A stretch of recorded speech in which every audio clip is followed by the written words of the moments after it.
Welcome back, viewers. Our top focus is Karnataka, where skeletons are tumbling out as investigation intensified into the Dharamsthala horror files. Now, the special investigating team has reportedly found partial skeletal remains at the site. That is the site number 6, which we are specifically speaking of on the third day of the exhumation process. The search operation is being carried out based on allegations which were made by a former sanitation worker who has claimed that he was forced to bury bodies linked to the act of crime. 13 alleged burial sites were marked on Monday by the SIT as per the information which was given by the complainant. 5 of them were searched for 2 days, but no remains were found. Yesterday, SIT found partial skeletal remains at the site number 6 near the bathing ghat of the river. Soon after the finding, the partial skeletal remains, they were shifted from the site amidst tight security. Now, the remains, along with other samples from the site, they all are being examined or have been examined at the moment by the forensic team.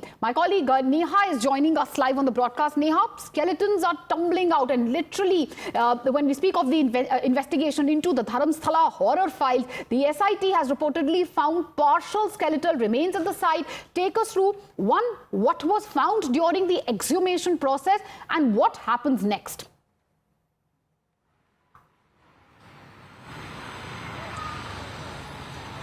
Well, yes, in fact, after nearly about 2 days there of exhumation and, having carried out the exhumation on various sites, now we're seeing that the SIT, in fact, on the 6th site, at the 6th site or the 6th spot where the whistleblower, in fact, directed them to, is where they've reportedly found partial skeletal remains, is what's being said right now.